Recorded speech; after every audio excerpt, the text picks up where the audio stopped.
All good. All right. We're back with Mr. John Weeks. We're going for some more rules for radicals because we be radical and we need Oh, it's rules. you. Yeah, I need to know what the rules are so I can break them.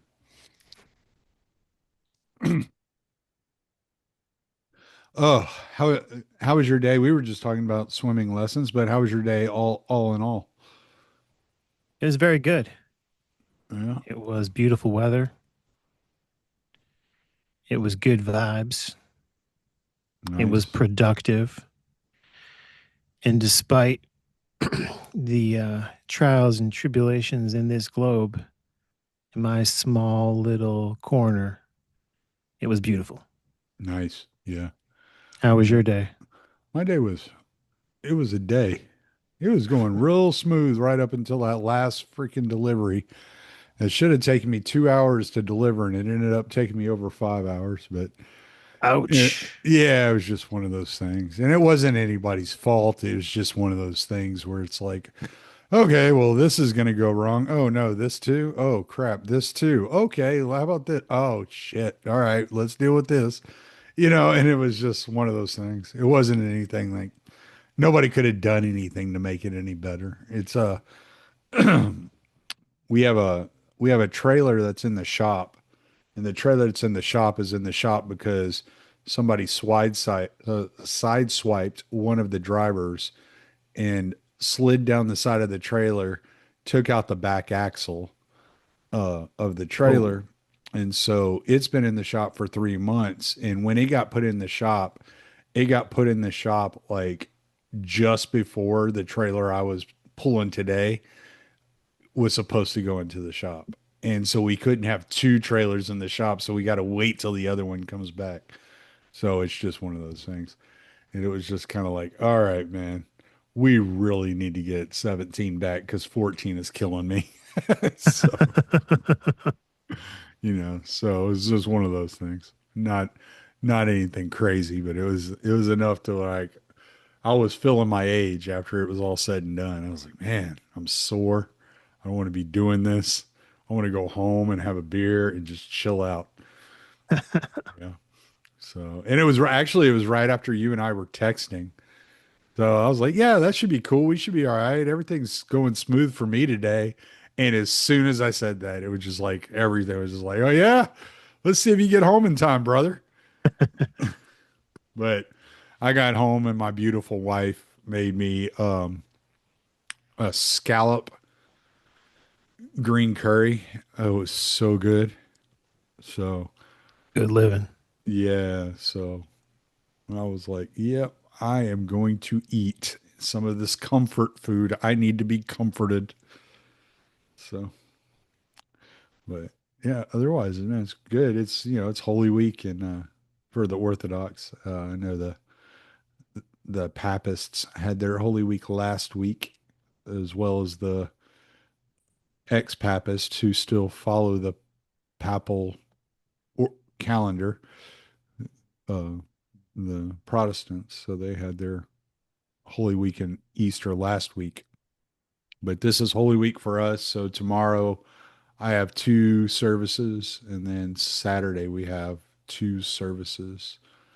And the late night service will go about 4 hours, and then it'll go from late Saturday night into Sunday morning. We'll do a procession around the church, um, and then go in and pray for 2 more hours, and then it'll be Sunday. By the time all's said and done, we will take the Eucharist and we will go to the hall and we will eat a massive meal. So everybody will break the fast together. Well, it's going to be fun. I always enjoy the Pascha. You're exhausted by the time it's all said and done because it's so physically like demanding. But once it's all said and done, you're like, okay, this was worth it. so, so, oh, a dog squeaking. But yeah, So that's what we got going on this weekend. So I got 4 services over the next 2 days to go to. I'm blessed. Yeah, it's gonna be fun. And I have to go clean the church's cemetery. And go pick up trash at the church's cemetery.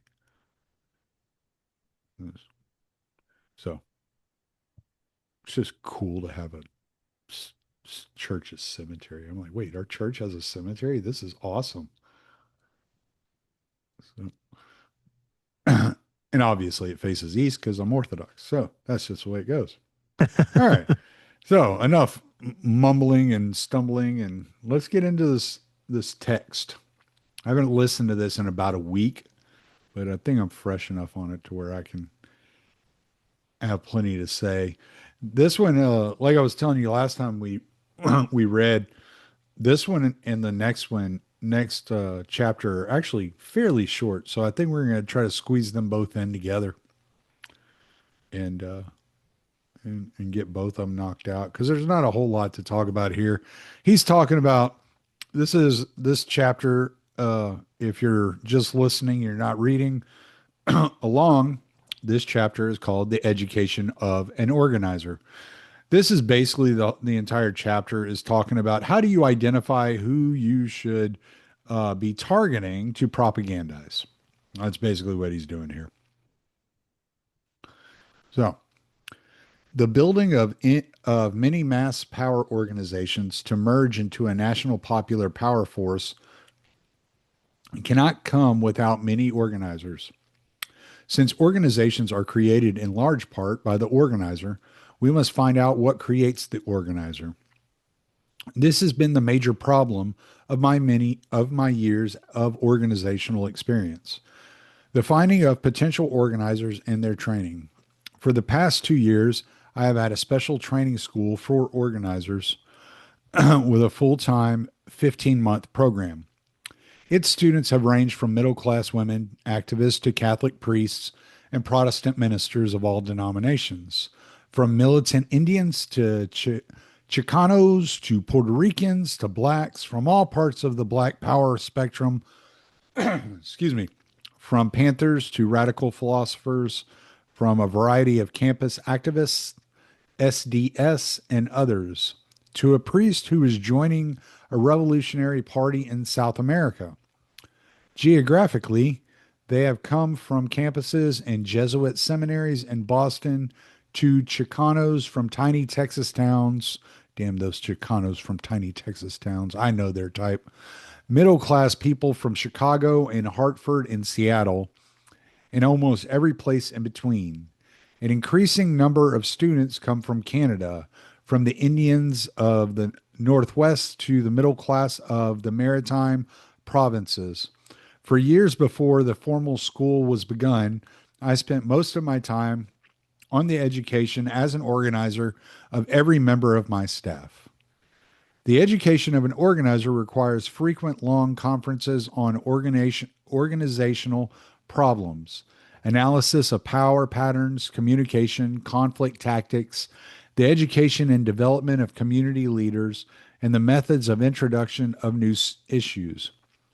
In these discussions, we have found ourselves dealing with quite a range of issues: internal problems of a clique in a Los Angeles organization out to get rid of its organizer, a Christmas tree selling fundraising fiasco in San Jose and why it failed, a massive voter registration drive in a Chicago project which was being delayed in getting started, a group in Rochester, New York, attacking the organizers so that they could get their hot hands on the funds earmarked for organization, and so on. Always the potential organizer's personal experience was used as the bias for teaching. Always after the problem was solved, there would be long sessions in which a postmortem would dissect the specifics and then stitch them into a synthesis, a body of concepts. All experiences are significant only insofar as they are related to and illuminating a central concept. History does not repeat specific situations. If any of the examples in these pages are read isolated from the general concept, they will be nothing more than a series of anecdotes. Everything became a learning experience. Frequently, personal domestic hangups were part of the conferences. An organizer's working schedule is so continuous that time is meaningless. Meetings and caucuses drag endlessly into the early morning hours. Any schedule is marked by constant, unexpected, unscheduled meetings. Work pursues an organizer into his or her home so that either he is on the phone or there are people dropping in. The marriage record of organizers is, with rare exception, disastrous. Further, the tensions, the hours, the home situation, and the opportunities do not argue for fidelity. Also, with rare exception, I have not known really competent organizers who were concerned about celibacy. Hey, Here and there, it gets lonely in a church basement. You know what I'm saying? I guess so. Well, let's talk about those Catholic priests again. Like, wait, what? What are we doing here? Yeah, we organizing. Oh, is that what we're calling it? Here and there are wives and husbands or those in love relationships who understand or are committed to the work and are real sources of strength to the organizer. Besides the full timers, there were the community leaders whom we trained on the job to be organizers. Organizers are not only essential to start and build an organization, they are also essential to keep it going, maintaining interest and activity.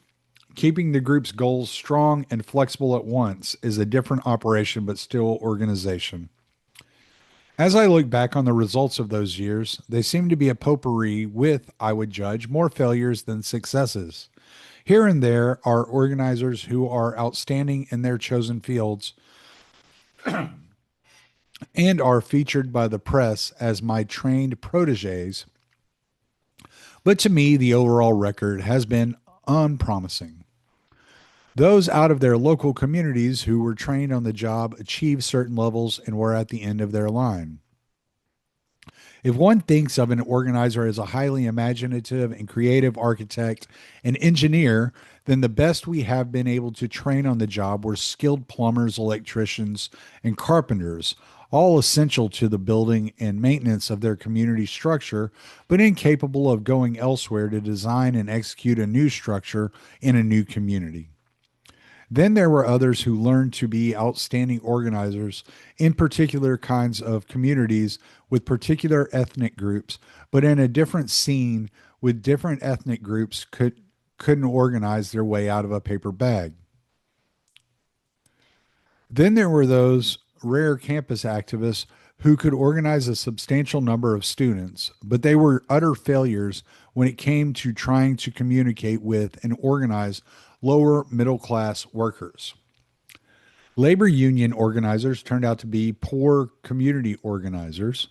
Their experience was tied to a pattern of fixed points, whether it was definite demands on wages, pensions, vacation periods, or other working conditions, and all of this was anchored into particular contract dates. Once the issues were settled and a contract signed, the years before the next contract negotiation held only grievance meetings about charges on contract violations by either side. Mass organization is a different animal. It is not housebroken. There are no fixed chronological points or definite issues.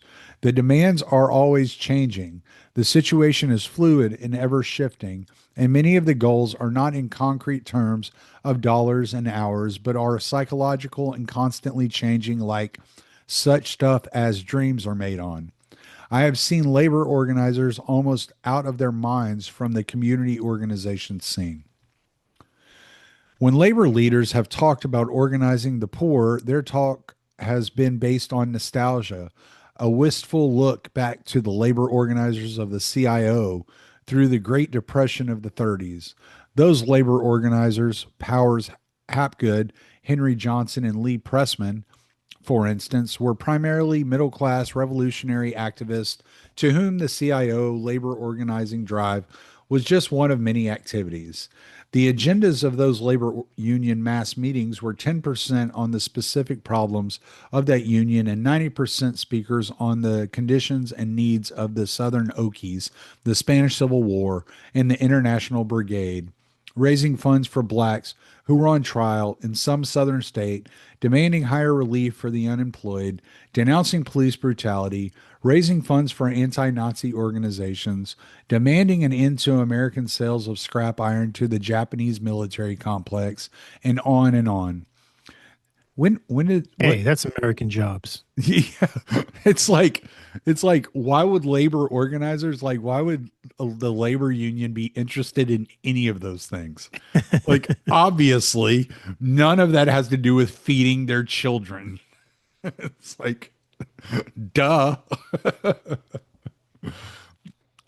They were radicals and they were good at their job. They organized vast sectors of middle class America in support of their programs, but they are gone. And any resemblance between them and the present professional labor organizer is only in title. Among the organizers I trained and failed with, there were some who memorized the words and the related experiences and concepts. Listening to them was like listening to a tape playing back my presentation word for word. Clearly, there was little understanding. Clearly, they could not do more than elementary organization. The problem with so many of them was and is their failure to understand that a statement of a specific situation is significant only in its relationship to and its illumination of a general concept. Instead, they see the specific action as a terminal point. They find it difficult to grasp the fact that no situation ever repeats itself, that no tactic can be precisely the same. Then there were those who had trained in schools of social work to become community organizers. Community Organization 101, 102, and 103. They had done field work and acquired even a specialized vocabulary. They call it CO, which to us means conscientious objector, on community org, which to us evokes a huge Freudian fantasy. Basically, the difference between their goals and ours is that they organize to get rid of four legged rats and stop there. We get organized to get rid of four legged rats so we can get on to removing two legged rats. Wait, Among what? those who, That's that sounds like genocidal rhetoric to me. yeah. What I mean, would the four legged rats be actual rats and the two legged rats be Jews? Like I don't know. Is this anti Semitism? I think it's a dog whistle. I just don't get it. I'm not a dog. I can't understand the whistle. Among those who, disillusioned, reject the formalized garbage they learned in school, the odds are heavily against their developing into effective organizers. One reason is that despite their verbal denunciations of their past training, there is a strong subconscious block against repudiating 2 to 3 years of life spent in this training, as well as the financial cost of these courses. Through these years, I have constantly tried to search out reasons for our failures as well as our occasional successes in training organizers. Our teaching methods, those of others, our personal competency for teaching, and improvised new teaching approaches have and are being examined. Our own self criticism is far more rigorous than that of our most bitter critics. All of us have faults. I know that in a community working as an organizer, I have unlimited patience in talking to and listening to the local residents. Any organizer must have this patience. But among my faults is that in a teaching position at the training institute or at conferences, I become an intellectual snob with unimaginative, limited students, impatient, bored, and inexcusably rude. Well, that's how you write too. So I kind of figured. I have improvised teaching approaches. For example, knowing that one can only communicate and understand in terms of one's experience, we had to construct experience for our students. Most people do not accumulate a body of experience. Most people go through life undergoing a series of happenings. which pass through their systems undigested. Happenings become experiences when they are digested, when they are reflected on, related to general patterns, and synthesized. You know, reading this guy's book, I bet he would get along well with Walter Block. We should ask Scott about that. You know, what's funny is you had mentioned to me in a previous episode about the transcendental argument for God, Mm. and you'd sent Yeah, me I some think that was videos. after our last podcast. We were talking a little bit afterwards. Yeah. So I was, so I've been listening to some stuff about it, and when he's talking here about, um, he's making this distinction between happenings and experience. Mm. Made me think of the distinction that people who I've been listening to talk about the tag, as they call it, Hmm. the transcendental argument for God, the distinction they make between um, the evidentialist approach to knowledge and the theoretic approach to knowledge. And one guy I really liked um, read that into the opposition between Plato and Aristotle. Mm. Yeah. And then when he's talking, he goes on about patterns. And um, I can't help but think how uh, the word pattern is etymologically linked to the word father through the word paternal, how Mm. there's an idea of the center.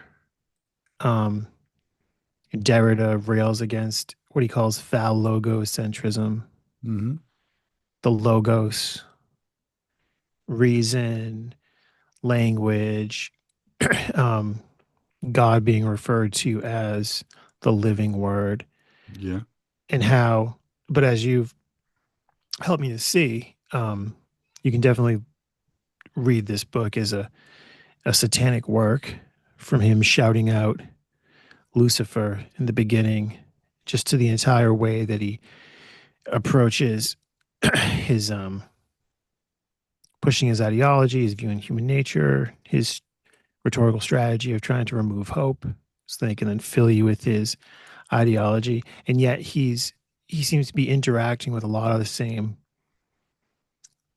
philosophical sort of ground and issues that the Orthodox Christians who are talking about the tag are interacting with. Mm. And I was able to kind of see that, and that was really interesting to me. Yeah, And a that is little later, interesting. I don't know if it's this chapter or the next chapter, but basically he's going to compare the organizer to Jesus. And Yeah, that didn't shock. it's a Yeah. hilarious passage. Yeah, I think I remember that. Yeah. Yeah, like I said, it's been about a week since I even listened to these. But I wasn't paying that close of attention because I knew it was at least a week away. So I was kind of doing other stuff while it played. But excuse me. Yeah, that is interesting. I never thought about that. The whole paternal pattern, father. That's very striking.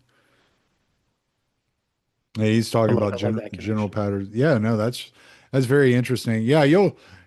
I mean, if you're into like looking into Plato and stuff, man, like check out check out Lord of Spirits. Like Father Stephen DeYoung shouts out Platonic ideas in Christianity all over the place. You know, but what's funny is, so if you look at the Greek, which is what the New Testament was actually written in Greek originally. So the beginning of the book of John, where it says, in the beginning was the Word, and the Word was God, and the Word was with God. The word that they translate into English as word is actually logos. So it's in the beginning was the logos, and the logos was God, and the logos was with God. Okay. And so what it's doing, what John, from what I understand from listening to priests discuss what John's doing in the beginning of the book of John, there is he's taking the poetic.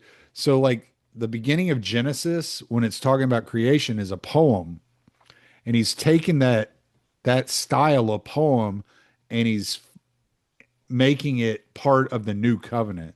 So he's using it to refer to Christ. So he takes that creation poetry and brings that into starting his gospel out with that kind of idea of the creation poetry when referring to Jesus. And so it's like it's also to point back that yeah, the God that was walking with Adam and Eve in the garden was this guy that I'm about to tell you about. Nice. So so yeah. But yeah, the fact that you brought up logos, that's really interesting because that's what John's getting at there at the beginning of his gospel. There is meaning to that cliche. We learn from experience. Our job was to shovel those happenings back into the student's system so he could digest them into experience. During a seminar, I would say life is the expectation of the unexpected. The things you worry about rarely happen. Something new, the unexpected, will usually come in from outside the ballpark. You're all nodding as if you understand, but you really don't. What I've said are just words to you. I want you to go to your private cubby holes and think for the next 4 hours. Try to remember all the things you worried about during the last years and whether they ever happened or what did happen, and then we'll talk about it. At the next session, the student reactions were excited. Hey, you're right. Only one out of the 8 big worries I've had ever happened, and even that one was different from the way I worried about it. I understand what you mean. And he did. While the experience of trying to educate organizers has been nowhere so successful as I'd hoped, there was a great deal of education for me and my associates. We were constantly in a state of self examination. First, we learned what the qualities of an ideal organizer are. And second, we were confronted with a basic question whether it was possible to teach or educate for the achieving of these qualities.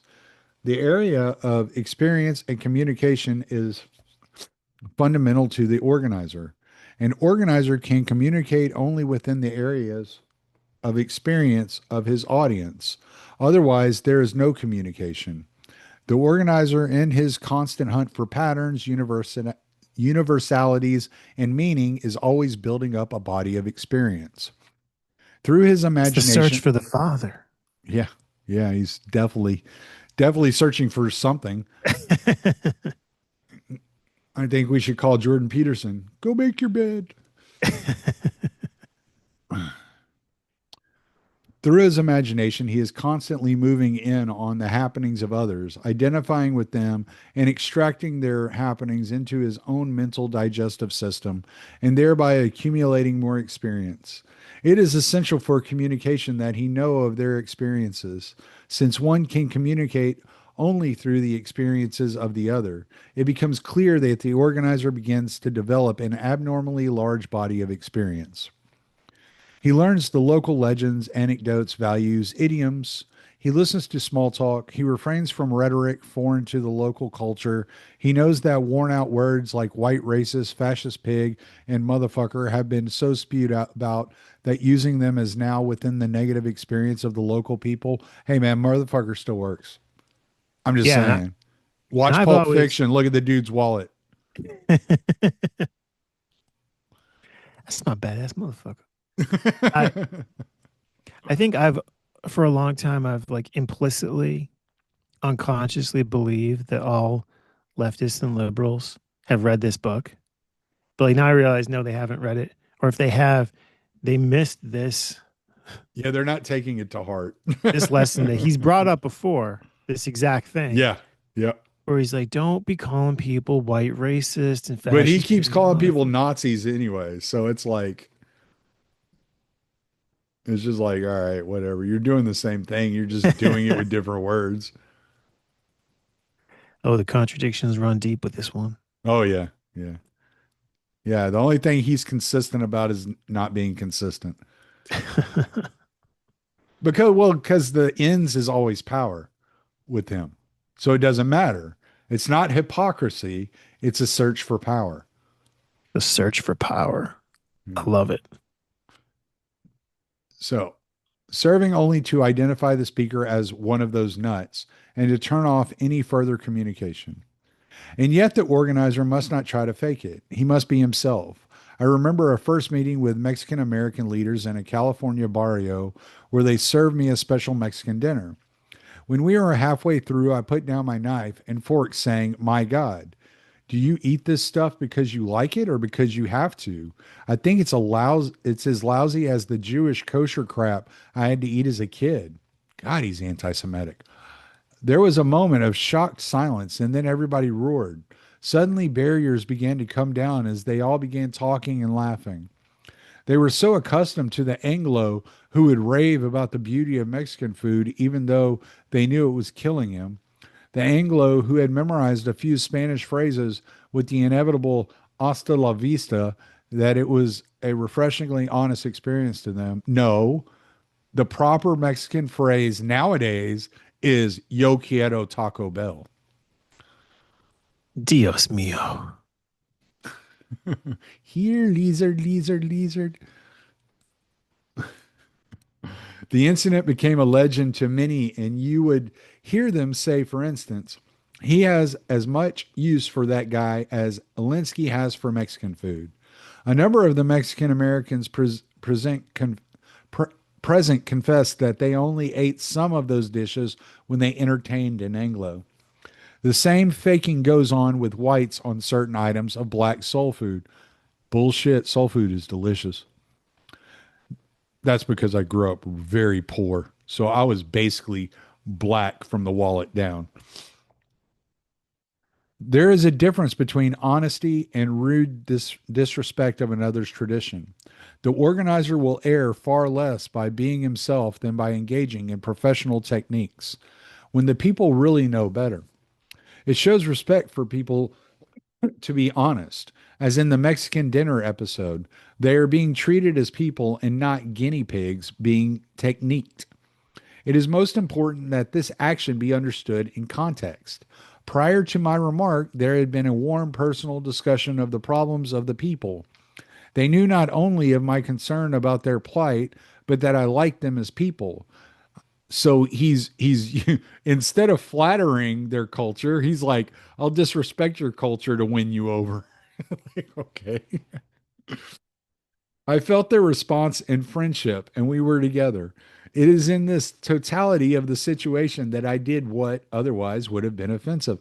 Yeah, but it's still offensive, dude, because what you're doing is for a purpose. You're not like being genuine. You're not being honest. You're trying to seek, you're using these people.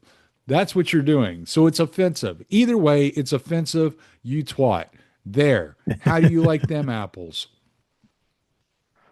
Do Jews eat apples? I don't want to get in trouble.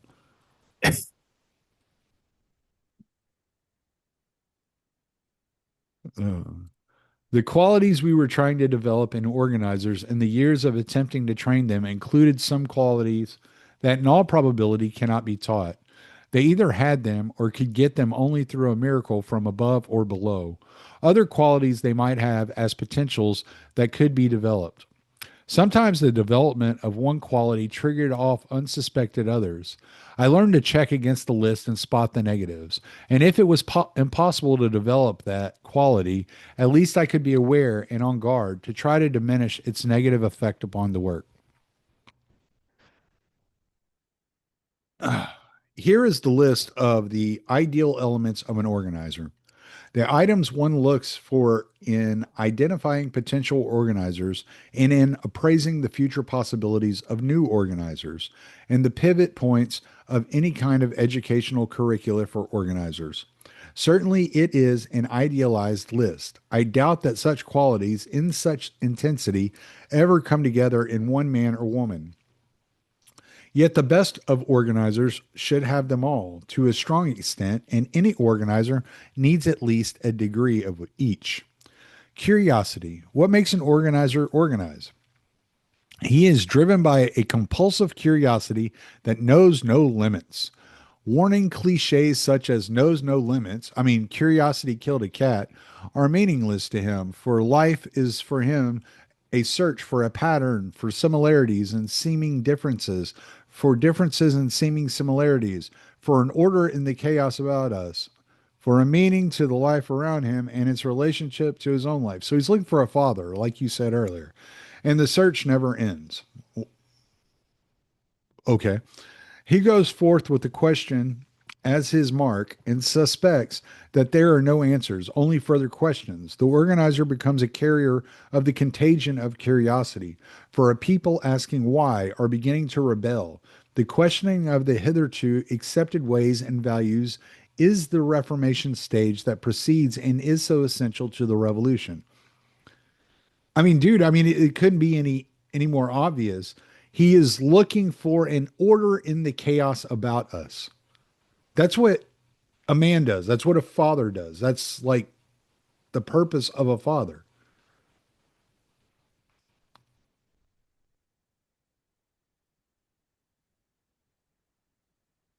It's just crazy.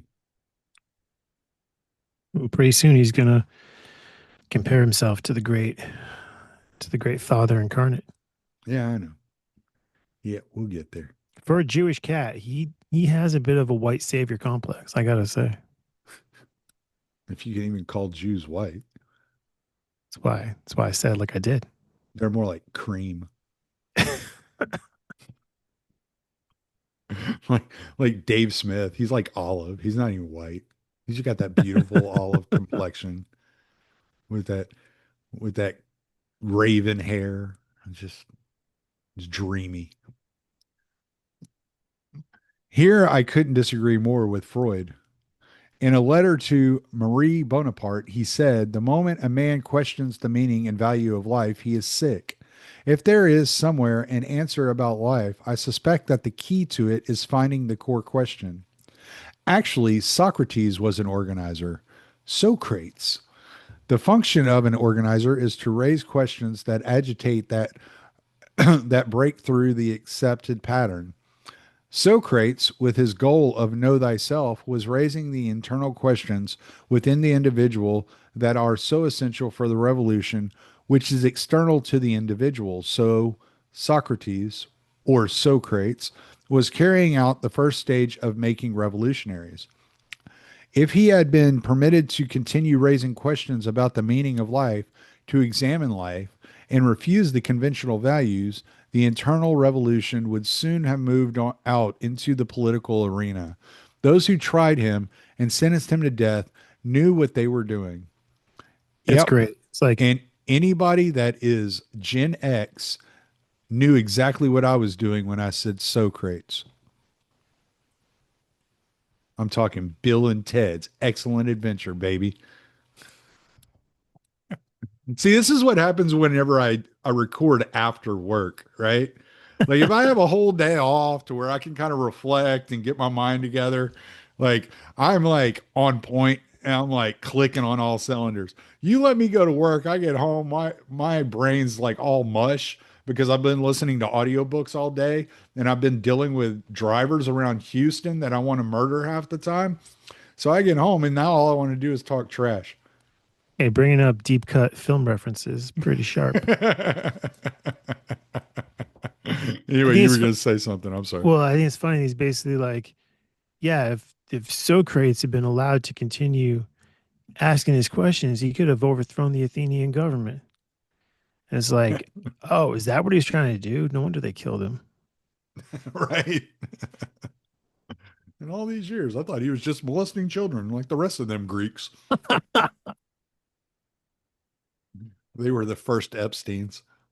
I always thought, well, I didn't always think this way, but the way I think of Socrates now is like he was a war hero. So, but he's kind of an asshole. So he's going around the city, kind of a bum. He's living off the donations from friends and admirers, and he's just making the most powerful and authoritative people feel and look stupid. But he gets a pass because he's a war hero. Mm. I think about that sometimes when I see Lindsey Graham on TV because I'm like, you're not a war hero. Yeah, and you were at Disneyland.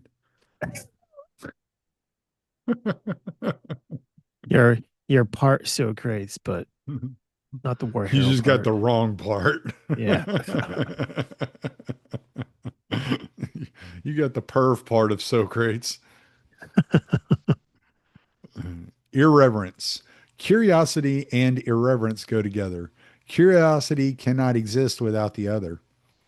Curiosity asks, is this true? Just because this has always been the way, is this the best or right way of life? The best or right religion, political or economic value, morality? To the questioner, nothing is sacred. He detests dogma, defies any finite definition of morality, rebels against any repression of a free, open search for ideas, no matter where they may lead. He is challenging, insulting, agitating, discrediting. He stirs unrest. As with all life, this is a paradox, for his irreverence is rooted in a deep reverence for the enigma of life and an incessant search for its meaning. It can be argued that reverence for others, for their freedom from injustice, poverty, ignorance, exploitation, discrimination, disease, war, hate, and fear, is not a necessary quality in a successful organizer. All I can say is that such reverence is a quality I would have to see in anyone I would undertake to teach. Imagination. Imagination is the inevitable partner of irreverence and curiosity. How can one be curious without being imaginative? According to Webster's unabridged, imagination is the mental synthesis of new ideas from elements experienced separately. Their broader meaning starts with the notion of mental imaging of things suggested but not previously experienced, and thence expands to the idea of mental creation and poetic idealization, creative imagination. Hold on. So when you say imagination starts with the notion of mental imaging, are you defining the word with its own with the word? I don't think that's allowed. Sounds like he's trying to I think he's playing games on us. well, it sounds to me like he's trying to describe he's trying to make imagination synonymous with fantasy. That's that's kind of what I'm getting. I could be wrong, but it sounds like he would really prefer to use fantasy, but fantasy is kind of a pejorative, and he doesn't want to utilize the term fantasy, so he's trying to create this synthesis between imagination and fantasy. Smuggling it in. He's a fantasy smuggler. Yeah, yeah. If I ever start an OnlyFans, that's what I'm going to call it, fantasy smuggler.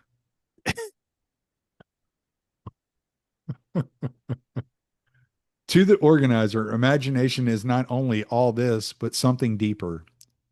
It is the dynamism that starts and sustains him in his whole life of action as an organizer.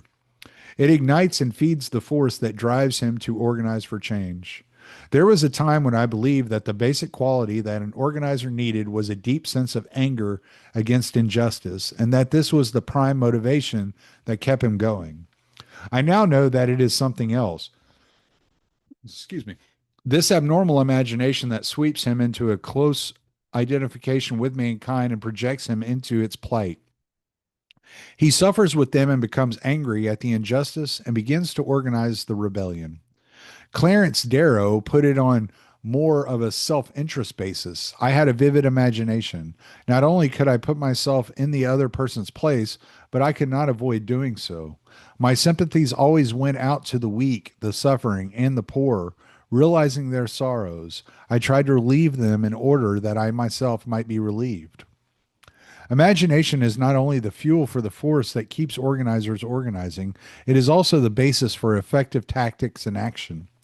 The organizer knows that the real action is in the reaction of the opposition.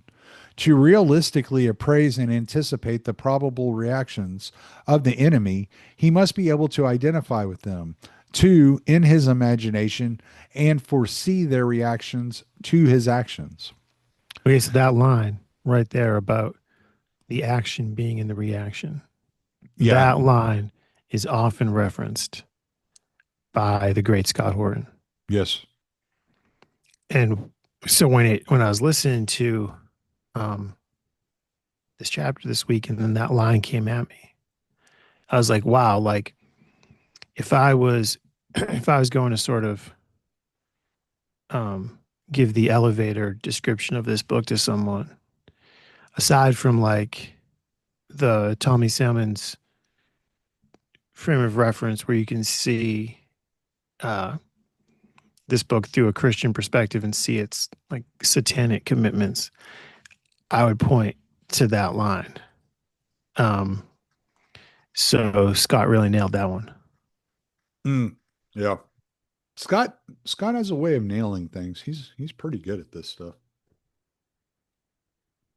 That's why 100%. that's why we're his underlings. That's right. We're like Minion, his we're his, yeah, that's what I was gonna say. We're his little trolls or his minions. his little lovable Twinkie characters. Hmm. A sense of humor. Back to Webster's unabridged. You need to define sense of humor. This guy's ridiculous. That's one of the things about this writing that drives me crazy is he's so long-winded to say like the most like normal stuff. It's like, dude, nothing you're saying here is as highbrow as you think it is. Like you're just some punk like gang leader who's trying to start a gang not based on violence because you're probably a pussy, like a sense of humor. Back to Webster's unabridged, humor is defined as the mental faculty of discovering, expressing, or appreciating ludicrous or absurdly incongruous elements in ideas, situations, happenings, or acts, or a changing and uncertain state of mind. Yeah, you're giving me a changing and uncertain state of mind. The organizer, searching with a free and open mind, void of certainty, hating dogma, finds laughter not just a way to maintain his sanity, but also a key to understanding life. So, Dave Smith is actually a political organizer because he's a comic that tells political jokes. Gotcha. Vladimir Like, Zelensky. I think the only thing he's ever organized is his wife and his children going to the zoo or something. But yeah, I don't Vladimir think it. Zelensky is a great strategic organizer. Yeah. Yeah. Essentially, life is a tragedy, and the converse of tragedy is comedy. One can change a few lines in any Greek tragedy, and it becomes a comedy, and vice versa. Knowing that contradictions are the signposts of progress, he is ever on the alert for contradictions. A sense of humor helps him identify and make sense out of them. Humor is essential to a successful tactician, for the most potent weapons known to mankind are satire and ridicule. Oh, you'd be loving this podcast right about now. A sense of humor enables him to maintain his perspective and see himself for what he really is, a bit of dust that burns for a fleeting second. A sense of humor is incompatible with the complete acceptance of any dogma, any religious, political, or economic prescription for salvation. It synthesizes with curiosity, irreverence, and imagination. The organizer has a personal identity of his own that cannot be lost by absorption or acceptance of any kind of group discipline or organization.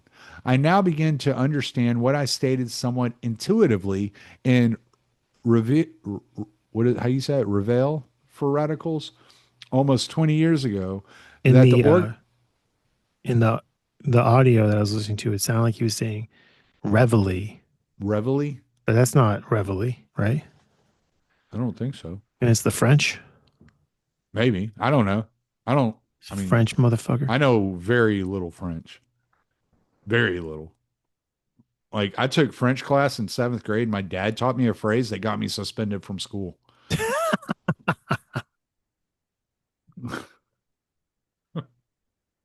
I didn't know I was telling the teacher to kiss my ass. I just said what my dad told me to say. But That's great. I know like croissant because of Dennis Leary's bit on croissants. And then I know bit mon chou, which means kiss my ass, and allons pique toi, which means want to fuck. And that's all I know. That's all you need. Tell someone off, pick someone up, and get breakfast. It's all good. I guess I could use a beer, but I don't know how to say that. So I'll probably die of dehydration if I were stuck in France. So, Reveille for radicals, almost 20 years ago, that the organizer, in order to be part of all, can be part of none. A bit of a blurred vision of a better world. Much of an organizer's daily work is detailed, repetitive, and deadly in its monotony. In the totality of things, he is engaged in one small bit. It is as though, as an artist, he is painting a tiny leaf. It is inevitable that sooner or later he will react with, "What am I doing spending my whole life just painting one little leaf? The hell with it, I quit." What keeps him going is a blurred vision of a great mural where other artists, organizers are painting their bits, and each piece is essential to the total. Okay, so this calls back to when I was talking about like juxtaposing what his project with Europeans building great cathedrals Mm. in the Middle Ages, where it would take a couple hundred years to build it. So some guy's working on it his whole life. He's never going to get to see the completed. There's a Tolkien book.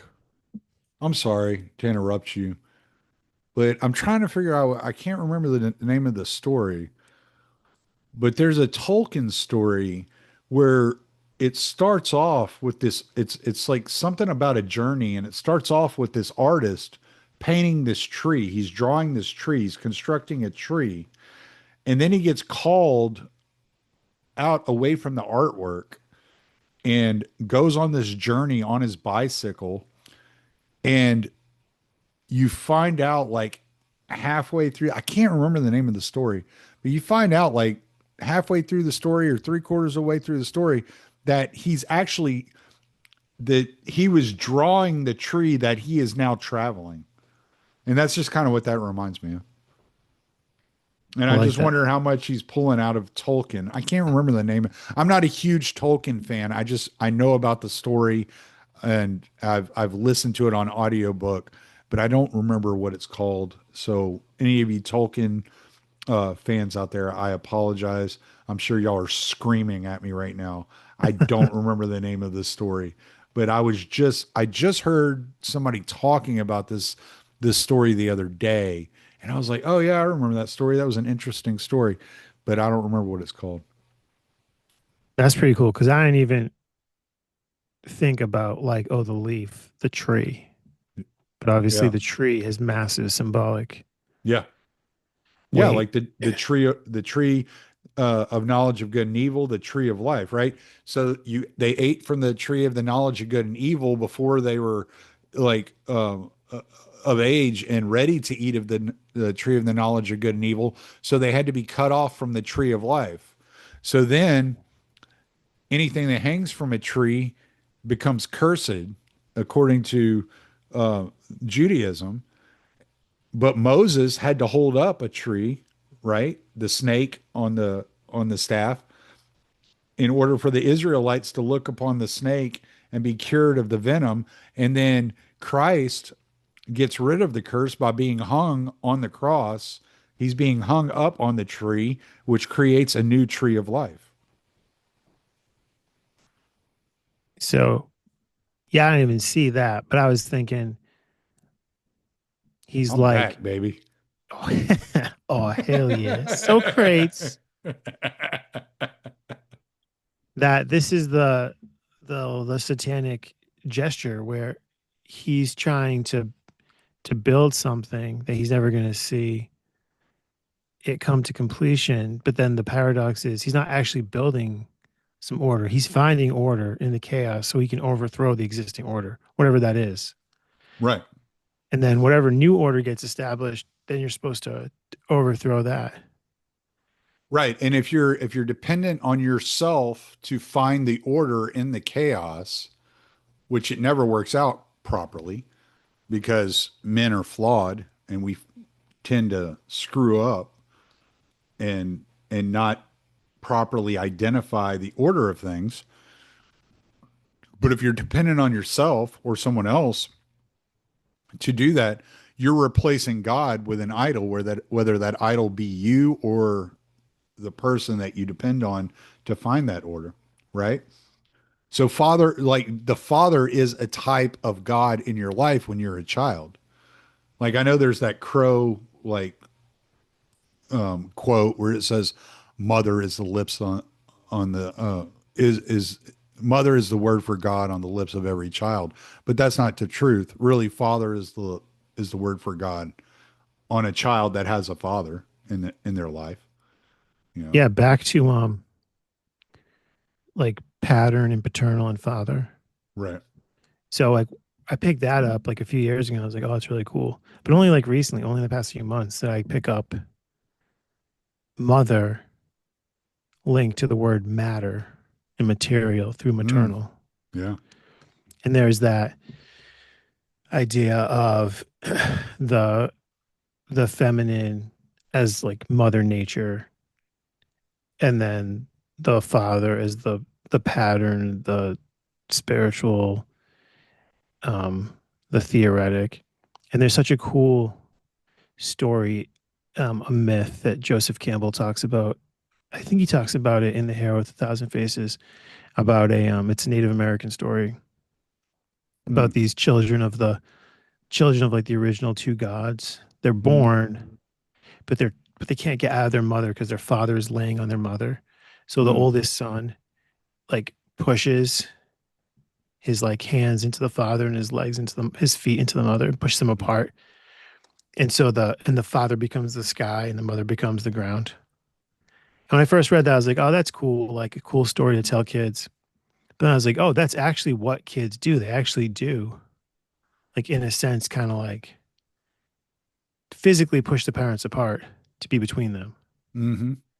And then it's like when I think it's Campbell and other like archetypal story theorists talk about like passing through the gateless gate, which is like those cool, I forget what they're called. They're called like, I forget what they're called, but they're like Japanese, in Japanese gardens, it'll be like the cool like wood that comes up and has a cool like top. And there's no door to it. You just like walk through it. But then they call it a gateless gate. But like, what is the Mm, gateless gate? And I thought, oh, it's kind of like the mother and the father that you like pass between, like that sort of thing. But yeah, it's like the father is like the sky god, is like, the baby's like with the mom nursing, and the father's like flying around doing cool shit. mm. So, but yeah, of course, like people want to say that like the mother's the god. Well, no, but it's so interesting that you say it that way because we, like in the Orthodox faith, we refer to the church as her, she, and we call it the new ark because Mary was the ark that carried God to earth, and the church is now the ark where Is the church God, is the where church the bride of Christ in Orthodox? yes, yes, yes, yes, yes. So it's like it's the matter and then the father is the spiritual. Like it's so interesting that you said it that way. And I know we're triggering all of our feminist fans right now, but I don't have any of those. we're not saying I have a fine following of feminists. I'm sure follow me here to listen to this, but we're not saying that like, oh, women are just base matter and men are amazing spirit. It's more like Well, I am the now. No, I'm just Well, I'm not saying that, but I'm saying these are like these like archetypal patterns yeah. that men and women interact with differently. They tend to interact with differently, but we're all interacting with both of them. But I love the idea. I got this from one of my friends, super brilliant cat. It's like that there's this battle between like the feminine and the masculine. And I like to do like the thought experiment of like dropping into different societies throughout history and just seeing like which archetype has the upper hand, you know, Mm. dropping into like a Genghis Khan raiding group and being like the masculine is holding it down. And then like dropping into like our society and there's like some some like woman at the um World Economic Forum giving a talk about men, violence, and capitalism. Like, goddamn, the masculine's dropping the ball. Yeah, man, it's such an interest. I'd love for you to write something on that because I would love to read like more detail on how you're thinking about that because that's a very interesting like dynamic that you're putting together there. I'll So, definitely would love to put something together and get your notes on it. yeah, yeah, for sure. Because that would be something I'd like to hear you talk to like an Orthodox priest about and just like sit down like with like Father Turbo or Father John Whiteford or one of these guys that go on podcasts and just have the kind of like the philosophical discussion on how this fits in with faith and how to like kind of paint it on the world and what maybe you're missing or what you're seeing clearly and like all those things. I think that would be a very very interesting discussion to have. That'd be awesome. Once I read a little more, I'd love to do it. Yeah. All right. Well, let's keep going because I can just kind of go off on a tangent on that because that's like it got my wheels turning on that one. What keeps him going is a blurred vision of a great mural where other artists, organizers are painting their bits, and each piece is essential to the total. You better keep your bits to yourself, buddy. An organized personality. The organizer must be well organized himself so he can be comfortable in a disorganized situation, rational in a sea of irrationalities. It is vital that he be able to accept and work with irrationalities for the purpose of change.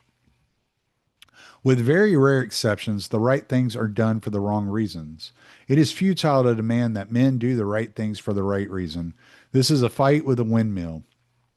The organizer should know and accept that the right reason is only introduced as a moral rationalization after the right end has been achieved, although it may have been achieved for the wrong reason. Therefore, he should search for and use the wrong reasons to achieve the right goals. He should be able, with skill and calculation, to use irrationality in his attempts to progress toward a rational world. For a variety of reasons, the organizer must develop multiple issues. First, a wide base membership can only be built on many issues. When we were building our organization in the back of the yards, the Polish Roman Catholic churches in Chicago joined us because they were concerned about the expanding power of the Irish Roman Catholic churches. The Packing House Workers Union was with us, so their rival unions joined, trying to counteract the potential membership and power pickup. We didn't, of course, care why they'd joined us. We just knew we'd be better off if they did. The organizer recognizes that each person or block has a hierarchy of values. For instance, let us assume that we are in a ghetto community where everyone is for civil rights. A black man there had bought a small house when the neighborhood was first changing, and he wound up paying a highly inflated price, more than 4 times the value of the property. Everything he owns is tied into that house. Urban renewal now is threatening to come in and take it on the basis of a value appraisal according to their criteria, which would be less than a fourth of his financial commitment. He is desperately trying to save his own small economic world. Civil rights would get him to a meeting once a month. Maybe he'd sign some petitions and maybe he'd give $1 here and there. But on a fight against urban renewal's threat to wipe out his property, he would come to meetings every night. Next door to him is a woman who is renting. She is not concerned about urban renewal. She has three small girls, and her major worry is the drug pushers and pimps that infest the neighborhood and threaten the future of her children. She is for civil rights too, but she is more concerned about a community free of pimps and pushers, and she wants better schools for her children. Ah, Those are her homeschool number your one kids, priorities. So she should be protesting the CIA, not dealing with civil rights. man. Next door to her is a family on welfare. Their number one priority is more money. Across the street, there is a family who can be described as the working poor, struggling to get along on their drastically limited budget. To them, consumer prices and local merchants gouging are the number one priorities. Any tenant of a slum landlord living among rats and cockroaches will quickly tell you what his number one priority is, and so it goes. In a multiple issue organization, each person is saying to the other, I can't get what I want alone, and neither can you. Let's make a deal. I'll support you for what you want, and you support me for what I want. Those deals become the program. Not only does a single or even a dual issue organization condemn you to a small organization, it is axiomatic that a single issue organization won't last. An organization needs action as an individual needs oxygen. With only one or two issues, there will certainly be a lapse of action, and then comes death. Multiple issues mean constant action and life. An organizer must become sensitive to everything that is happening around him. He is always learning, and every incident teaches him something. He notices that when a bus has only a few empty seats, the crowd trying to get on will push and shove. If there are many empty seats, the crowd will be courteous and considerate, and he muses that in a world of opportunities for all, there would be a change in human behavior for the good. In his constant examination of life and of himself, he finds himself becoming more and more of an organized personality, a well integrated political schizoid. The organizer must become schizoid politically in order not to slip into becoming a true believer. Before men can act, an issue must be polarized. Men will act when they are convinced that their cause is 100% on the side of the angels and that the opposition are on 100% on the side of the devil. He knows that there can be no action until issues are polarized to this degree. I have already discussed an example in the Declaration of Independence, the Bill of Particulars that conspicuously omitted all the advantages the colonies had gained from the British and cited only the disadvantages. What I am saying is that the organizer must be able to split himself into two parts. One part in the arena of action where he polarizes the issue to 100 to nothing and helps to lead his forces into conflict, while the other part knows that when the time comes for negotiations that it really is only a 10% difference, and yet both parts have to live comfortably with each other. Only a well organized person can split and yet stay together.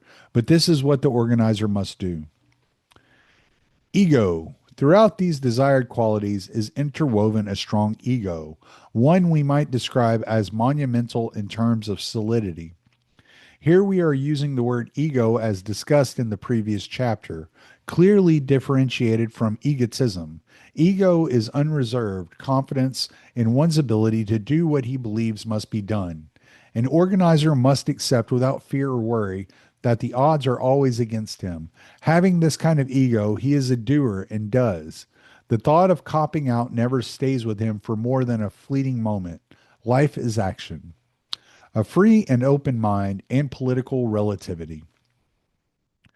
The organizer in his way of life, he is pushing the subjectivity of political like idealism like to its very core.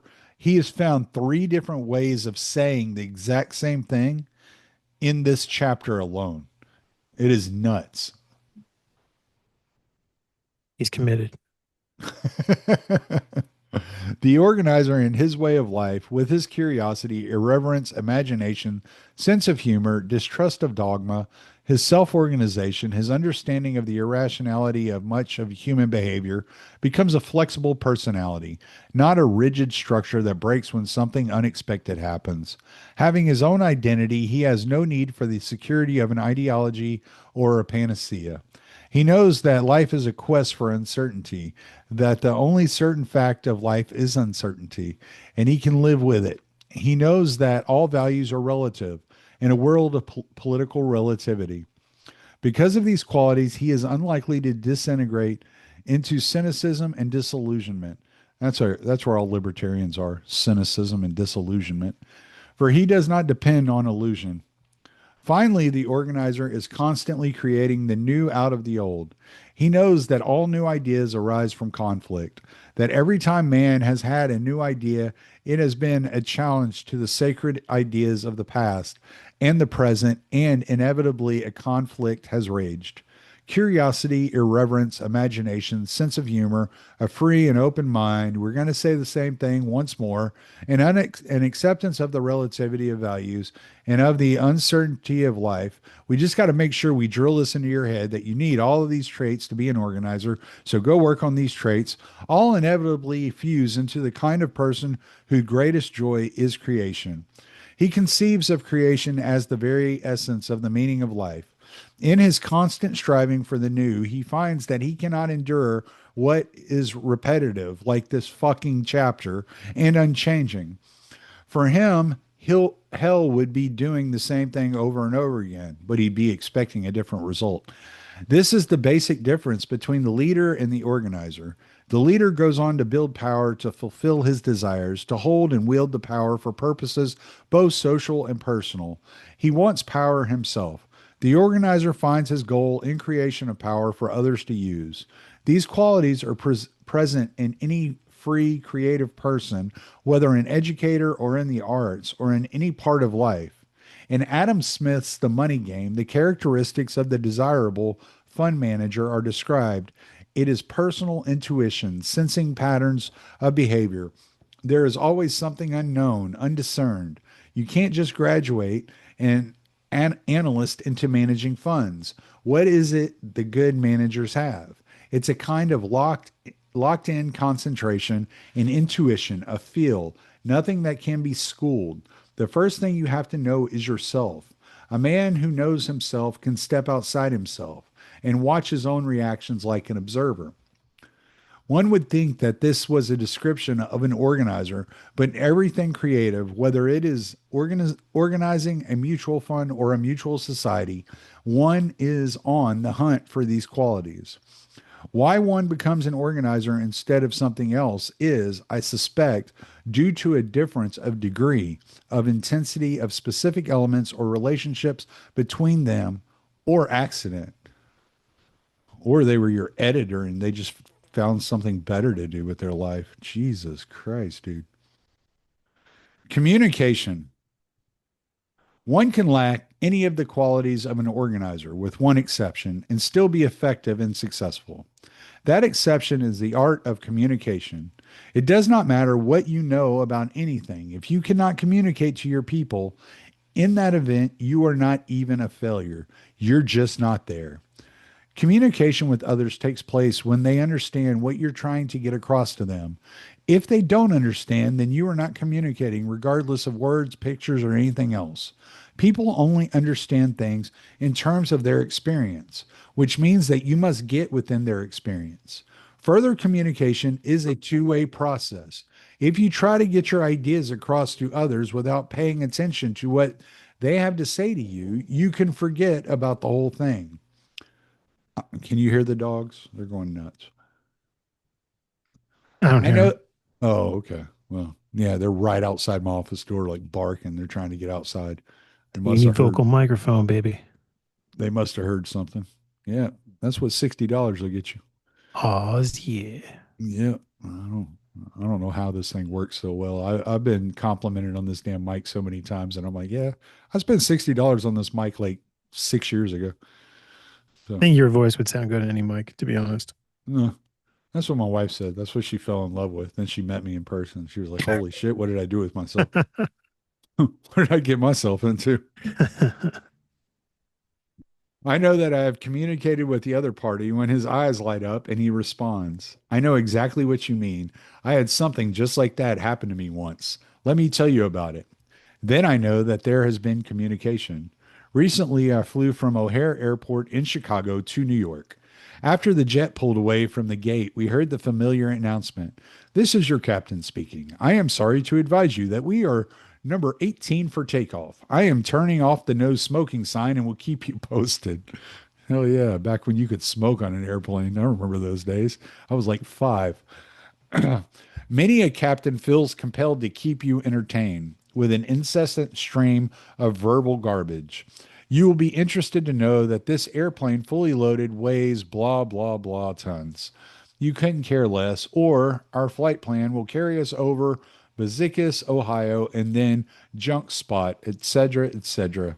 Oh, doesn't However, care about flyover country, yep, does flyover country is his enemy. That's why I dislike this guy. I knew there was something about this guy at the core of my disdain for his writing.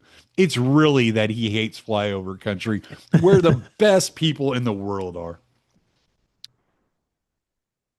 However, on this trip, the captain of the plane touched on the experience of many of the passengers and really communicated. In the midst of his entertainment, he commented incidentally, I will let you know when we get the takeoff clearance. And from the instant you hear those jets roar for the takeoff until the instant of liftoff, we will have consumed enough fuel for you to drive an automobile from Chicago to New York and back with detours as well. You could hear such comments as, oh, come on, he must be kidding. With the announcement of clearance and the takeoff run, passengers all over the plane were looking at their watches.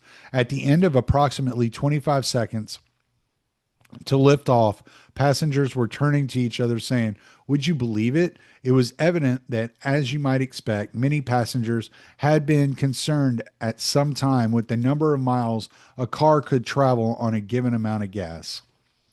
Educators are in common agreement on this concept of communication, even though few teachers use it.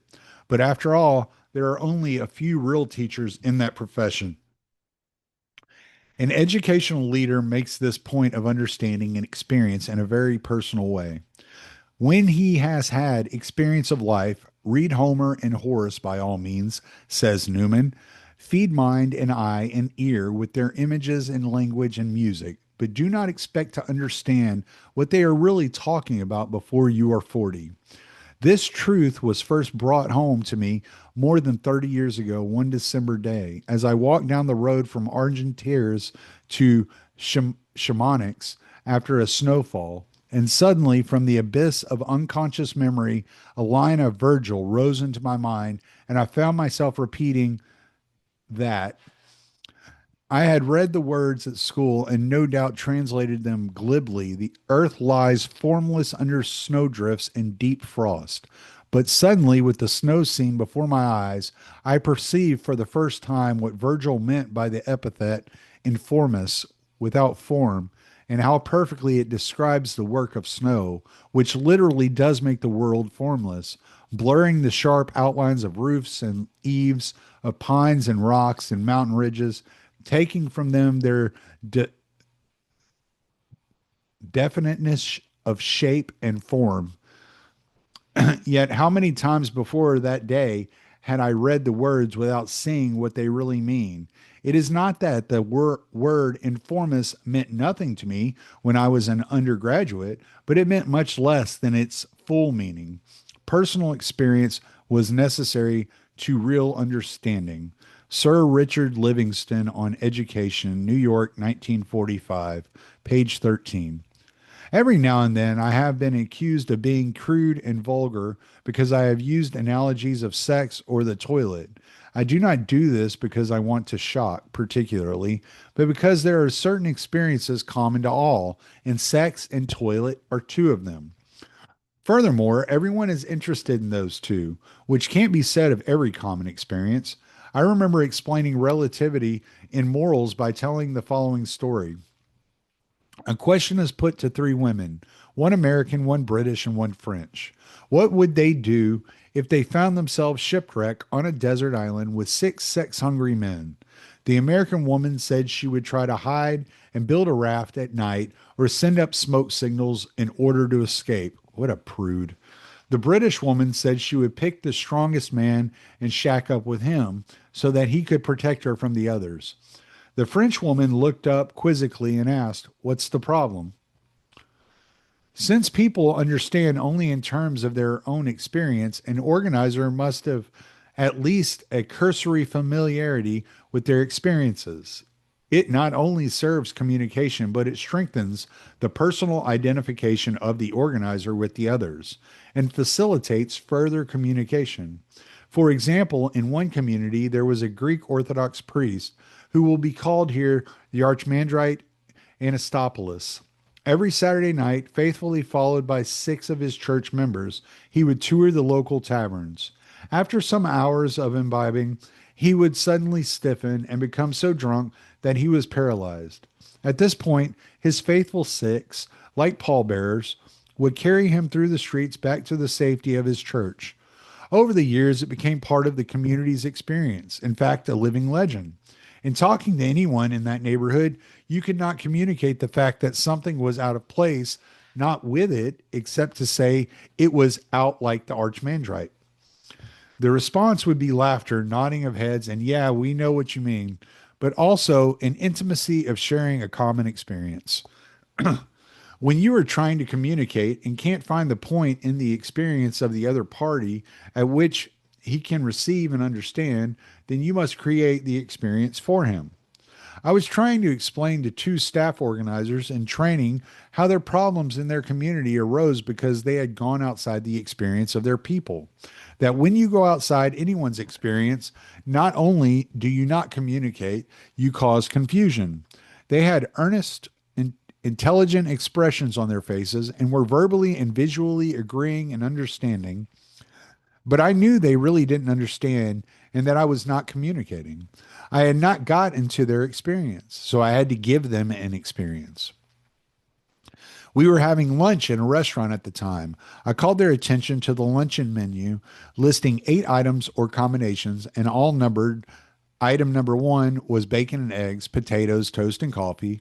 Item number two, something else. And item number six was a chicken liver omelet. I explained that the waiter was conditioned in terms of his experience to immediately translate any order into its accompanying number.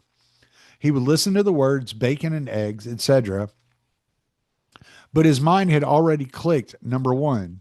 The only variation was whether the eggs were to be done easy or the bacon very crisp, in which case he would call out number one easy or a variation thereof. With this clear, I said, now, when the waiter takes my order, instead of my saying a chicken liver omelet, which to him is number six, I will go outside his area of experience and say, "You see this chicken liver omelet?" He will respond, "Yes, number six." I will say, "Well, just a minute. I don't want the chicken livers in the omelet. I want the omelet with the chicken livers on the side. Now, is that clear?" He will say it is, and then the odds are 9-1. Everything is going to get screwed up because he can't just order number six anymore. I don't know what will happen, but I have gone outside his accepted area of experience.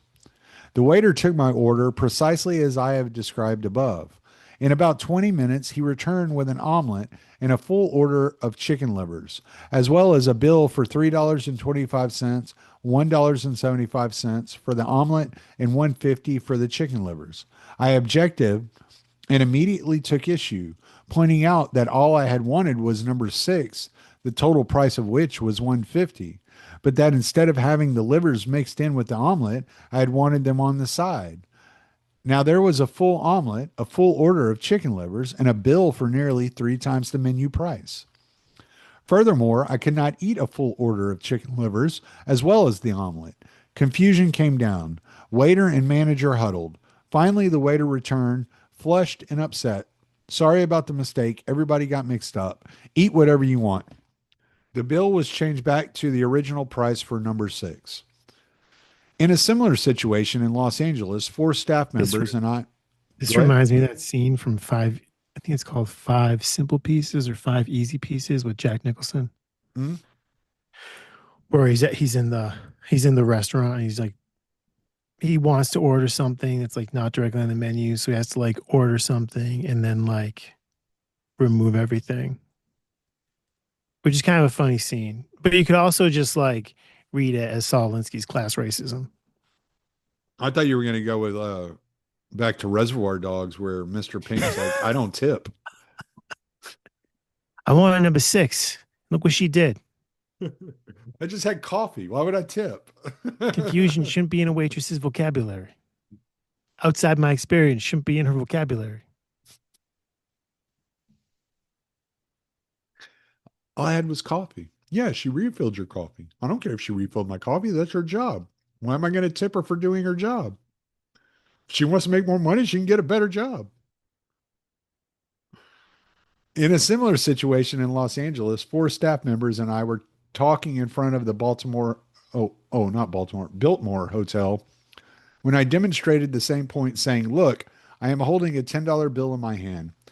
I propose to walk around the Biltmore Hotel, a total of 4 blocks, and try to give it away. This will certainly be outside of everyone's experience. You four walk behind me and watch the faces of the people I'll approach. I am going to go up to them, holding out this $10 bill, and say, 'Here, take this.' My guess is that everyone will back off, look confused, insulted, or fearful, and want to get away from this nut fast. From their experience, when someone approaches them, he is either out to ask for instructions or to panhandle, particularly the way I'm dressed, no coat or tie. I walked around trying to give the $10 bill away. The reactions were all within the experiences of the people. About three of them, seeing the $10 bill, spoke first. 'I'm sorry, I don't have any change.' Others hurried past. 'I'm sorry, I don't have any money on me right now,' as though I had been trying to get money from them instead of trying to give them money. One young woman flared up, almost screaming, 'I'm not that kind of a girl, and if you don't get away from here, I'll call a cop.' Another woman in her 30s snarled, 'I don't come that cheap.' I mean, I guess if you were eating breakfast for $1.50, maybe you could get a chick for $10. I don't know. There was Also, one ma- if he had been outside the Baltimore hotel, the first guy would have just taken the They money. would have just taken the money. He wouldn't even gotten the money out of his pocket before they took the money. That's what I was thinking. Go to a Love's truck stop in any city in the nation. Somebody's going to take that money from you. There was one man who stopped and said, "What kind of con game is this?" and then walked away. Most of the people responded with shock, confusion, and silence, and then quickened their pace and sort of walked around me. After approximately 14 people, I found myself back at the front entrance of the Biltmore Hotel, still holding my $10 bill. My four companions had then a clear understanding of the concept that people react strictly on the basis of their own experience. For another example of the same principle, here's a Christian civilization where most people have gone to church and have mouthed various Christian doctrines, and yet this is really not part of their experience because they haven't lived it. Their church experience has been purely a ritualistic decoration.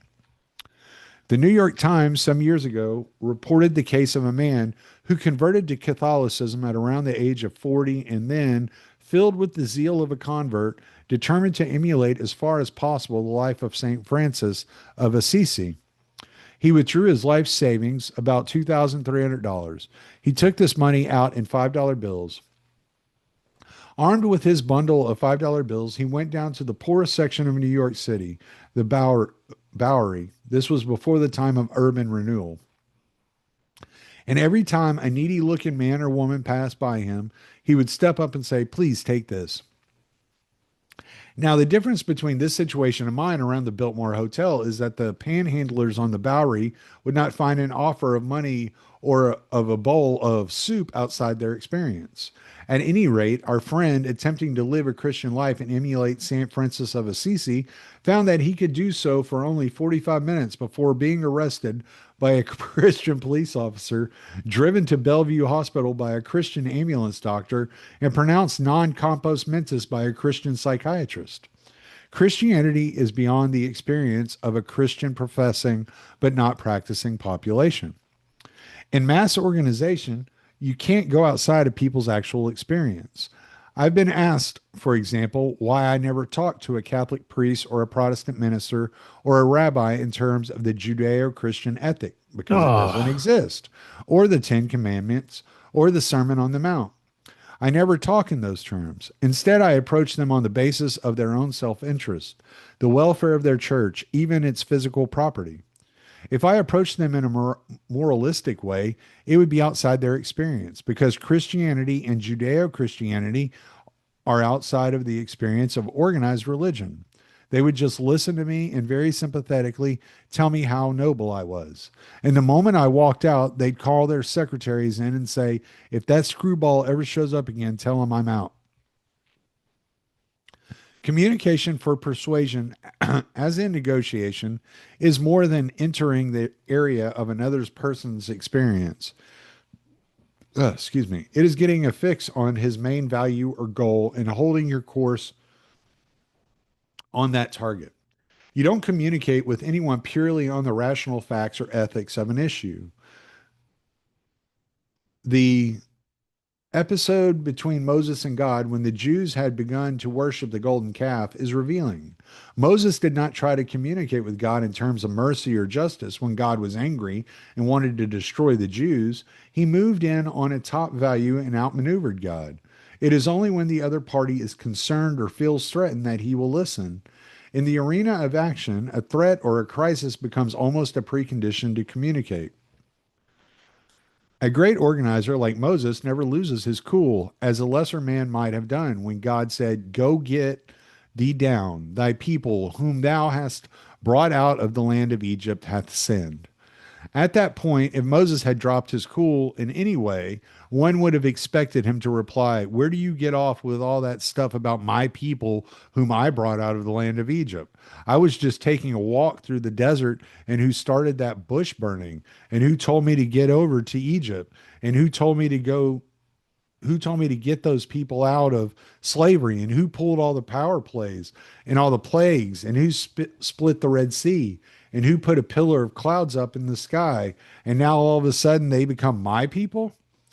But Moses kept his cool, and he knew that the most important center of his attack would have to be on what he judged to be God's prime value. As Moses read it, it was that God wanted to be number one. All through the Old Testament, one bumps into, there shall be no other gods before me. Thou shalt not worship false gods. I am a jealous and vindictive God. Thou shalt not use the Lord's name in vain. And so it goes on, including the first part of the Ten Commandments. Golly, this is terrible. Knowing this, Moses took off on his attack. He began arguing and telling God to cool it. At this point, trying to figure out Moses' motivations, one would wonder whether it was because he was loyal to his own people or felt sorry for them, or whether he just didn't want the job of breeding a whole new people, because after all, he was pushing 120, and that's asking a lot. At any rate, he began to negotiate, saying, look, God, you're God. You're holding all the cards. Whatever you want to do, you can do, and nobody can stop you. But you know, God, you just can't scratch that deal you've got with these people. You remember the covenant in which you promised them not only to take them out of slavery, but that they would practically inherit the earth. Yeah, I know you're going to tell me that they broke their end of it, so all bets are off. But it isn't that easy. You're in a spot. The news of this deal has leaked out all over the joint. The Egyptians, Philistines, Canaanites, everybody knows about it. But as I said before, you're God. Go ahead, knock them off. What do you care if people are going to say, there goes God? You can't believe anything he tells you. You can't make a deal with him. His word isn't even worth the stone it's written on. But after all, you're God, and I suppose you can handle it. And the Lord was appeased from doing the evil which he had spoken against his people. Yeah, but that's not why he was appeased, you moron. But whatever. Another maxim in effective communication is that people have to make their own decisions. It isn't just that Moses couldn't tell God what God should do. No organizer can tell a community either what to do. Much of the time, though, the organizer will have a pretty good idea of what the community should be doing, and he will want to suggest, maneuver, and persuade the community toward that action. He will not ever seem to tell the community what to do. Instead, he will use loaded questions. For example, in a meeting on tactics where the organizer is convinced that tactic Z is the thing to do. Organizer, what do you think we should do now? Community leader number one, I think we should do tactic X. Organizer, what do you think, leader number two? Leader number two, yeah, that sounds pretty good to me. Organizer, what about you, number three? Leader number three, well, I don't know. It sounds good, but something worries me. What do you think, organizer? Organizer, the important thing is what you guys think. What's the something that worries you? Leader number three, I don't know. It's something. Organizer, I got a hunch that I don't know, but I remember yesterday you and number one talking and explaining to me something about somebody who once tried something like Tactic X and it left him wide open because of this and that. So it didn't work or something. Remember telling me about that, number one? Leader number one, who has been listening and now knows Tactic X won't work. Sure, sure, I remember. Yeah, well, we all know X won't work. Organizer, yeah. We also know that unless we put out all the things that won't work, we'll never get to the one that will, right? Leader number one, fervently, absolutely. And so the guided questioning goes on without anyone losing face or being left out of the decision making. Every weakness of every proposed tactic is probed by questions. Eventually, someone suggests tactic Z, and again, through questions, its positive features emerge and it is decided on. Is this manipulation? Certainly, just as a teacher manipulates, and no less, even as Socrates. As time goes on and education proceeds, the leadership becomes increasingly sophisticated. The organizer recedes from the local circle of decision makers. His response to questions about what he thinks becomes a non directive counter question. What do you think? His job becomes one of weaning the group away from any dependency upon him. Then his job is done. While the organizer proceeds on the basis of questions, the community leaders always regard his judgment above their own. They believe that he knows his job. He knows the right tactics. That's why he is their organizer. The organizer knows that even if they feel that way consciously, if he starts issuing orders and explaining, it would begin to build up a subconscious resentment, a feeling that the organizer is putting them down, is not respecting their dignity as individuals. The organizer knows that it is a human characteristic that someone who asks for help and gets it reacts not only with gratitude, but with a subconscious hostility toward the one who helped him. It is a sort of psychic original sin because he feels that the one who helped him is always aware that if it hadn't been for his help, he would still be a defeated nothing. All this involves a skillful and sensitive role playing on the part of the organizer. In the beginning, the organizer is the general. He knows where, what, and how, but he never wears his 4 stars, never is addressed as, nor acts as a general. He is an organizer. There are times, too plenty of them, when the organizer discovers in the course of discussions like the one above that tactic Z or whatever it was he decided on ahead of time is not the appropriate tactic. At this point, let's hope his ego is strong enough to allow someone else to have the answer. One of the factors that changes what you can and can't communicate is relationships. There are sensitive areas that one does not touch until there is a strong personal relationship based on common involvements. Otherwise, the other party turns off and literally does not hear, regardless of whether your words are within his experience. Conversely, if you have a good relationship, he is very receptive and your message comes through in a positive context. For example, I met a woman yesterday and I asked her to divorce her husband. She freaked out on me and maced me. No, I'm just kidding. For example, I have always believed that birth control and abortion are personal rights to be exercised by the individual. If in my early days, when I organized the back of the yards neighborhood in Chicago, which was 95% Roman Catholic, I had tried to communicate this even through the experience of the residents, whose economic plight was aggravated by large families. That would have been the end of my relationship with the community.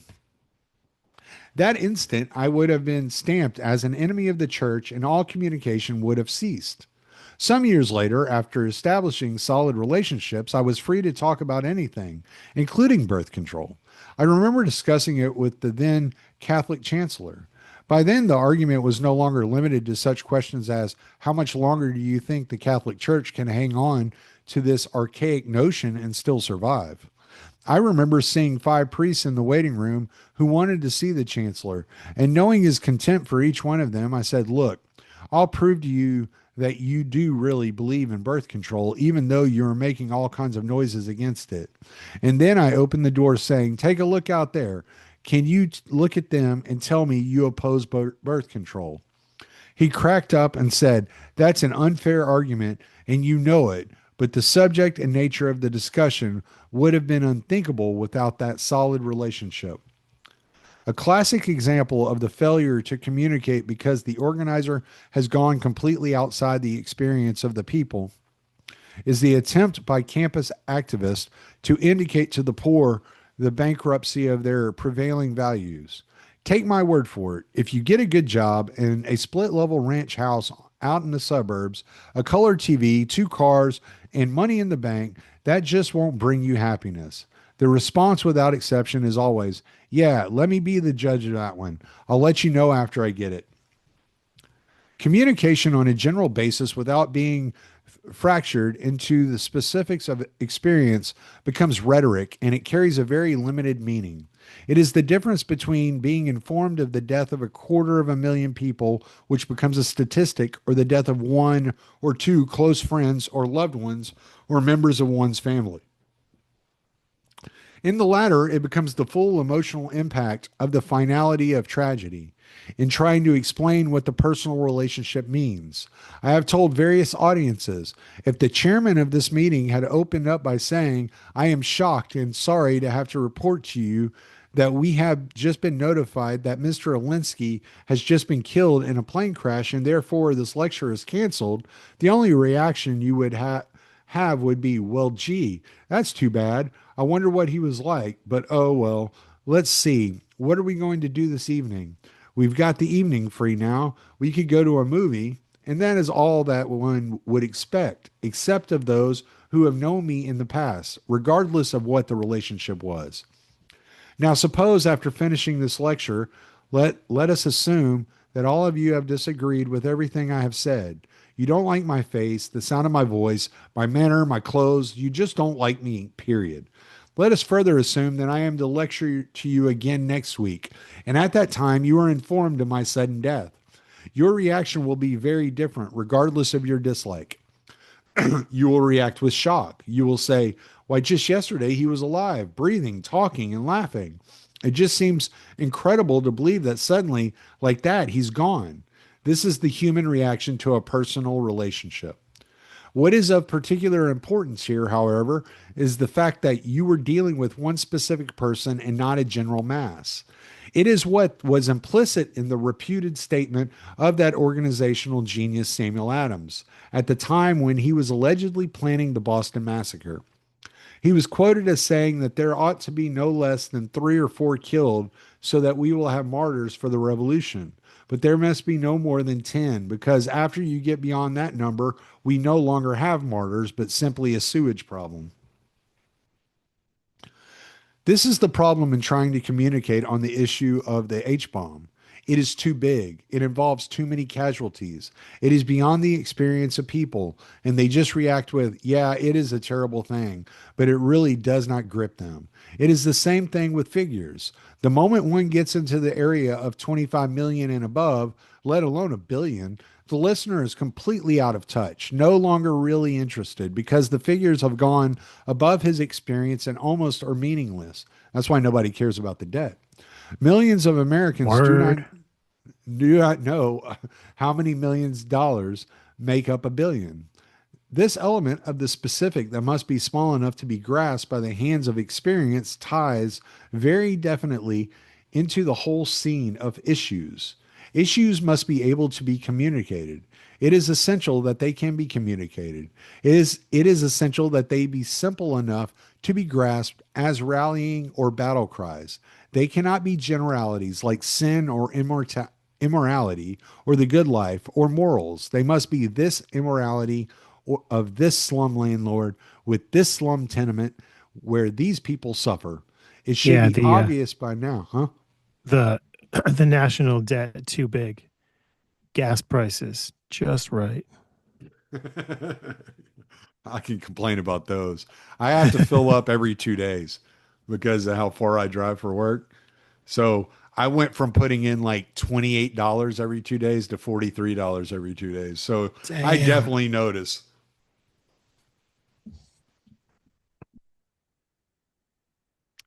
It should be obvious by now that communication occurs concretely by means of one's specific experience. General theories become meaningful only when one has absorbed and understood the specific constituents and then related them back to a general concept. Unless this is done, the specifics become nothing more than a string of interesting anecdotes. That is the world as it is in communication. All right, there we go.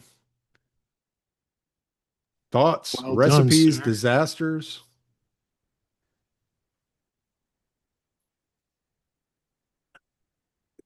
Yeah, that was definitely a very repetitive chapter.